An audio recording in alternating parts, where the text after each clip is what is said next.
자, 목표별 학년별 로드맵 세 번째 이야기입니다.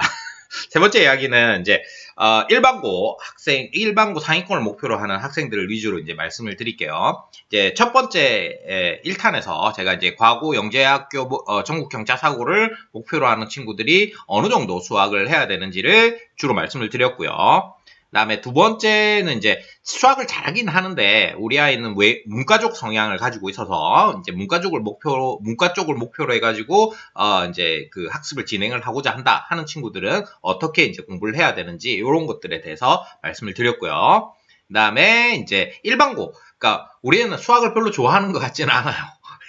이런 친구들, 그러니까 수학을 별로 안 좋아하는 것 같은데 수학을 하긴 해야 될 것 같고, 어느 정도 해야 되는지, 지금은 초등학교 저학년이라 수학을 하기 싫어하니까 그냥 저기 다 놀리고 싶은데, 진짜 놀려도 될까요? 이런 질문들이 많죠. 근데, 놀리면 안 됩니다. 결론적으로 말씀드리면, 그러니까, 나중에 100%, 거의 100% 중학교 올라가서 이렇게 그냥 놔두신 부모님들이 100% 후회를 하세요. 왜? 그러니까 사춘기가 오면서 문제가 생기거든요. 근데 수학에 구멍이 나요. 이런 아이들이 나중에 고등학교 때 정신 차리고 좀 대학을 가보려 하고 뭔가를 해보려고 하는데 안 되는 거라. 왜? 이미 중학교 때 그러니까 방정식 함수에서 구멍이 난 친구들은 다시 회복하는 게 불가능해요. 그래서 수포자가 될 수밖에 없어요. 다른 과목은 포기가 없어요. 왜냐면 고등학교 가서 이제 투부정사 이렇게 문법 같은 거 외워도 되고 스트럭처 고등학교 가서 이해해도 되거든요. 우리 다 그렇게 공부를 했거든요. 초등학교, 중학교 때는 아예 영어가 뭔지도 모르고 ABCD 정도만 알고 이제 살았거든요. 근데 어떻게 가능한데 수학은 안 된다는 거예요. 그래서 초등학교 때 절대로 초등학교 시기를 수학은 놓치면 안 됩니다. 영어는 놓쳐도 되지만 수학은 놓치면 다시 회복이 불가능하다. 그래서 근데 많은 어머님들이 수학은 자기가 안 좋아했으니까 수학은 버리더라도 영어라도 좀 잘했으면 이러고 영어 학원만 막 목을 매시는 분들이 계세요. 근데 수학이 바탕이 안 되면 그러니까 수학이라고 하는 건 수학을 잘한다는 계산을 잘한다는 거 아니에요. 계산은 계산기 쓰면 돼요. 그러니까 수학을 잘한다는 건 생각을 한다는 거예요. 논리적으로, 합리적으로 생각하는 힘이 길러진다는 거예요. 그게 안 되면 나중에 영어나 국어나 이것도 다 문제가 생겨요. 그래서 제가 지금까지 많은 학생들, 수천 명의 아이들을 다 가르쳐 봤잖아요. 그러니까 얘네들이 수학을 잘하는 친구들이 결국은 영어나, 논술이나 국어나 이런 것들 다 잘 해 나갈 수 있는 힘들이 생기더라는 거죠. 특히나 논술은 수학하고도 다이렉트로 딱 맞물리는 과목이에요. 왜? 논리적으로 생각하는 거를 이제 기본적으로 하고 있기 때문이에요. 수학의 대부분의 제 사고력 수학 강의를 들으시면 이게 귀납적 추론을 사용한 거다, 연역적 추론을 사용한 거다, 이게 조직적 사고를 훈련하는 거다, 이런 것들을 말씀을 드리거든요. 이게 그 실생활 속에서 논술이나 아니면 회의를 할 때 브레인스토밍을 한다거나 의견을 개진한다거나 굉장히 많은 곳에서 이런 수학적 사고들이 필요로 하고 사용이 되고 있다는 거예요. 그걸 이해를 못하면 수학 할 필요 없어. 맨날 이런 얘기들만 하다가 결국은 아이들이 나중 돼서 나 왜 이렇게 시켜놨어. 이런 소리밖에 못 듣는 거예요. 그래서 일단은 좀 쉬운 내용으로 속진을 반드시 잡아가셔야 돼요. 속진을 어디까지? 중3까지. 초등학교 때 중3까지는 꼭 한 번은 보고 만들고 가겠다. 이런 목표를 가지셔야 돼요. 그러니까 지금 저학년이라면 얼마든지 가능해요. 제가 점수 제 진단검사에서 20점, 30점 나온 애들 다 데리고 가봤어요. 그러니까 끝까지 대부분은 중도 폭이에요. 왜냐면 의지가 없거든요. 그러니까 이런 친구들을 데리고 가려면 부모님이 의지가 있으셔야 돼요. 의지가 어떤 의지가? 그러니까 그래도 수포자를 만들지 않겠다. 수학 때문에 아이가 대학을 진학할 때 수학 때문에 걸리적거리지는 않도록 만들겠다라는 의지가 강하셔야 돼요. 그러니까 곰이 사람이 되려면 쑥과 마늘을 먹고 100일을 버텨야지 사람이 될 거 아니에요. 그냥 막 놀다가 호랑이처럼 놀다가 그냥 쑥과 마늘을 안 먹어도 사람이 된다면 다 개나 소나 다 사람이 다 됐겠죠. 개가 없겠죠. 다 사람이겠죠. 근데 그렇지 않다는 거예요. 그러니까 그런 어떤 수포자가 되지 않고 어느 정도 수학 때문에 인생에서 걸림돌이 되지 않도록 움직이려면 초등학교 때 체력을 길러줘야 돼요. 근데 그 체력을 기르는 데 있어서 학생들이 힘들어할 수 있고 하기 싫어할 수도 있죠. 근데 하기 싫어한다고 해서 무조건 안 해도 돼가 아니라는 거예요.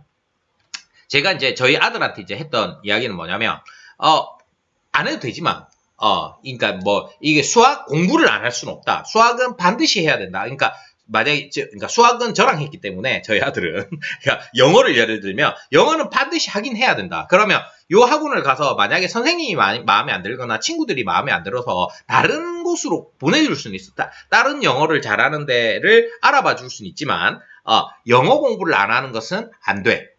이렇게 딱 울타리를 딱 지어 놓는 거예요. 그래서 무조건 영어 공부는 해야 되지만 어디에서 할 건지는 네가 선택할 수 있어. 딱 이런 식으로 그러니까 아이들이 선택할 수 있는 바운드리를 주는 거예요. 네가 저기 뭐죠? 이 계산력 공부 하긴 해야 돼. 최소한 하루에 한 장은 계산력을 공부해 줘야 돼. 그치만 안 할 수는 없어. 그치만 분량을 좀 더 많이 하고 싶으면 할 수는 있어. 그치만 최소한 요 정도는 해줘야 돼. 뭐 아니면 진도는 요거는 무조건 나가야 돼. 네가 이제 중학교 올라가면 사춘기에 되고 이제 어느 정도 이제 네가 뭔가 인생을 살아갈 때 이런 부분들 꼭 필요하니까 이런 것들을 아이들한테 납득시켜주고 합리적으로 이제 이해할 수 있도록 이렇게 얘기해주는 게 반드시 필요하고 속지는 요 정도는 꼭 하셔야 된다는 거 절대 놓치시면 안 됩니다. 그 다음에 창의사고력은 요거는 했다가 안 했다가 해도 돼요. 아이가 힘들어한다 그러면 잠깐 뺐다가 아니면 저학년이다. 그럼 팩트 타임은 되게 재밌어요. 애들이 만들기도 있고 막 이렇거든요. 그러니까 팩트 타임 위주로 이런 창의 사고력 유형들을 익히게 하는 거죠. 4학년 때 이게 중급 정도 들어가면 아이들이 어려워요. 중급 정도 들어가면 아이들이 어려워하는데 이 중급이랑 디딤돌 3% 과정을 이제 시기나 이런 것들을 활용해 가면서 이제 할 수 있도록 해가지고 중등 이제 선행과 그 다음에 초등 경시가 어느 정도 딱 믹싱이 딱 돼버리면 중학교 올라가서 내신 관리하기가 훨씬 쉬워져요. 그래서 요런 부분들을 생각을 하시고 그 다음에 일반고 이제 진학해서 내신을 잘 받아서 뭐 예를 들어서 내신이 잘 나와주면 의대나 뭐 이런 쪽으로 서울대나 뭐 이런 쪽으로 목표를 할 수 있는 거고 그러니까 그렇지 조금 덜하다 그러면은 이제 거기 성적에 맞춰가지고 아니면 학생의 그 목표나 진로에 맞춰서 이제 목표 대학이나 이런 걸 설정을 하게 되잖아요. 그러니까 그렇게 갈 때 절대로 수학 때문에 밀리지는 않을 정도의 이제 초등 체력을 길러주는 거예요. 그냥 중학교 이제 사춘기가 지나고 나면 그다음부터는 지 몫이에요. 왜냐면 아이들이 어느 정도 자아가 형성이 되거든요. 사춘기라는 게 아이가 사고 치는 이런 질풍노도의 시기, 사고 치는 시기가 아니라 사춘기라고 하는 건 학생들한테 자기애가 생기는 거예요. 자기의 생각들이 생기는 거예요. 그전에는 엄마가 밥 먹어 하면 밥 먹었는데, 이제는, 엄마 밥 먹어 그러면 내가 왜 밥 먹어야 돼? 이런 이게 혼란스러운 상황이 생기는, 내가 먹기 싫은데 왜 엄마는 자꾸 먹으라 그러지? 뭐 이런 이제 혼란스러운 상황이 생기는 게, 그게 정리가 되려면 고등학교 정도가 돼야 돼요. 그러니까 하기 싫지만, 저 사람이 나한테 저렇게 얘기를 할 때는 이런 부분들을 나를 위해서 이렇게 하는 부분이 있구나라는 걸 이해하는 과정들이 필요한 거죠. 그래서 그런 거를 이제 감안해서 초등학교 때 이제 체력을 쌓아두겠다. 그 다음에 진로에 대한 탐색을 일단 요쯤에 5학년에서 6학년쯤에 진로에 대한 탐색을 어느 정도 해줘야 되고 자기학력고 공부하는 거는 속진을 나간다 그러면 초등학교 자기학력 그 단원평가 공부할 필요 없어요. 거의 다 100점 다 맞아와요. 실수 조금 하는 거 실수는 그런 거 말고 다른 걸로 이제 줄여야 돼요. 그러니까 똑같은 거 뭐 예를 들어서 어머님한테 받아올림이 있는 한 자릿수 덧셈을 한 10,000문제 풀으라면 어머님들 다 100점 맞을 수 있을 것 같습니까? 실수들이 하기 싫으니까. 그러니까 그런 거 말고, 그러니까 좀 더 새로운 것들을 이제 받아들이면서 뭔가 아니면 게임을 통한다든가 아니면 뭔가 새로운 걸 배우면서 이런 것들을 실수를 줄여나가는 방법들. 그 다음에 제 강의를 들으시면 아이들이 왜 실수하는지, 어떤 부분에서 실수하는지 이런 것들이 계속 나오거든요. 그래서 계산을 할 때 실수를 줄이려면 요렇게 계산하면 되고 저렇게 계산하면 되고 이런 것들이 막 나오니까 그런 것들을 가지고 이제 조금씩 만들어 가야 된다. 어떤 어머님들은 제가 강의 한 번 들었는데 한 6개월 들었는데 애들이 안 되던데요. 아니, 그거 해갖고, 이게 교육이 바뀔 것 같으면, 뭐, 다 바뀌겠죠. 다 다 잘하고 있겠죠. 근데 잘 하려면 의지를 가지고 꽤 오랜 시간 동안 이렇게 노력해주면 아이들은 다 바뀝니다. 제가 장담합니다. 굉장히 많은 아이들이 바뀌는 걸 봤고, 그래서 적어도 몇 년간은 애써주시면 아이들은 초등학교 때는 무조건 바뀔 수 있다. 중고등학생들은 그게 쉽지 않아요. 그러니까 자기 생각들이 어느 정도 딱 갖춰지고 나면 어른들도 잘 안 바뀌어요. 근데 초등학생들은 얼마든지 바꾸게 할 수 있고 그렇게 애쓰실 수 있습니다. 그래서 기본적인 목표는 초등학교 6학년 겨울방학까지 중3을 어느 정도 마무리하겠다. 아무리 못해도 늦게 시작했다. 우리 애는 지금 초등학교 5학년인데 그러면 중 2학년 1학기 방정식을 어느 정도 이해하는 1차 방정식을 어느 정도 하는 요 정도까지는 해놓고 가겠다. 그 다음에 초등 시기에 자유롭게 좀 놓아두고 싶어. 이런 엄마들이 이제 선택할 수 있죠. 근데 선택하더라도 기초 체력을 꼭 해야 되는 거.